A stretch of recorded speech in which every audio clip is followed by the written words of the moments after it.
রাত তখন গভীর। তিন বন্ধু, রিফাত, সায়েম আর নিলয়, শহরের এক কোণে পড়ে থাকা পরিত্যক্ত লাইব্রেরির সামনে দাঁড়িয়ে। লোকমুখে শোনা যায়, এই লাইব্রেরি ঢুকলে বই নয়, মানুষের জীবনী পড়া হয়। তবু কৌতূহল তাদের টেনে নেয় ভেতরে। দরজা খুলতেই ঠান্ডা হাওয়া বইতে শুরু করে। চারপাশে ধুলো জমা তাক, ছেঁড়া বই আর নিস্তব্ধতা।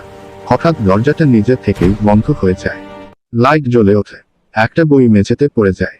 কভারে লেখা, পরবর্তী পাঠক রিফাত।